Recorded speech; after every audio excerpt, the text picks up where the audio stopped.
काँग्रेसचे प्रदेशाध्यक्ष हर्षवर्धन सपकाळ आपल्यासोबत आहेत। सर, खरं तर बारामतीच्या निवडणुकीवरून काय माघार घ्यायची आहे की भूमिका कायम आहे?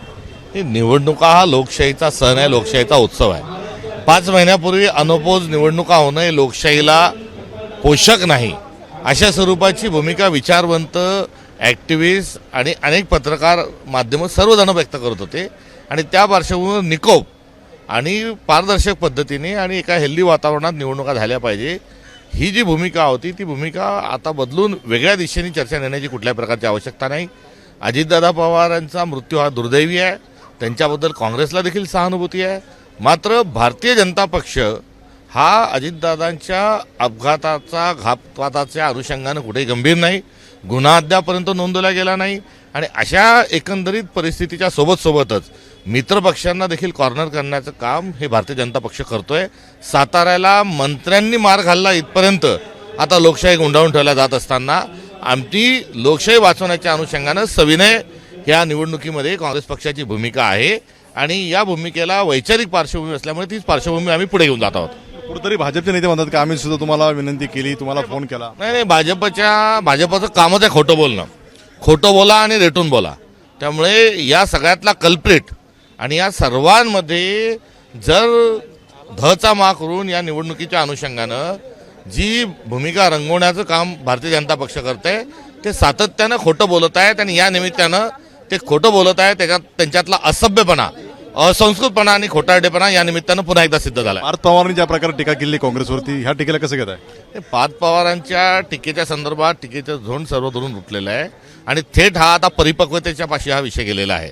त्यामुळे याच्यावर भाष्य करण्याची आवश्यकता नाही।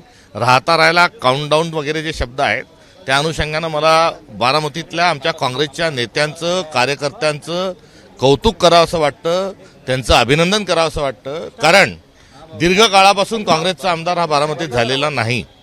पवार परिवार निश्चित हा काँग्रेसमध्ये लढत होता, अजितदादा हे देखील काँग्रेसचे आमदार होते, काँग्रेसचे खासदार होते।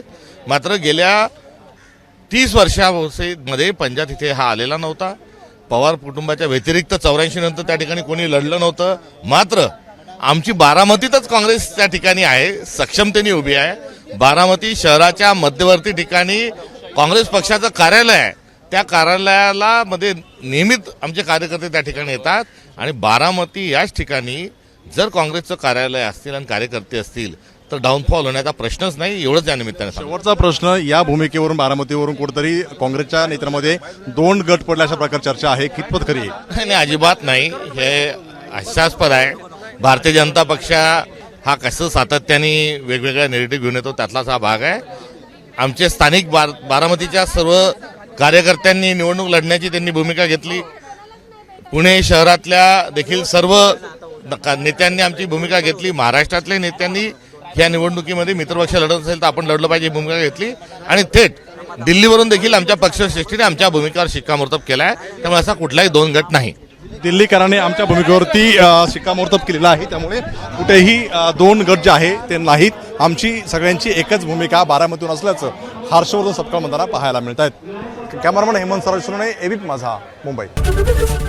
एबीपी माझा, उघडा डोळे बघा नीट।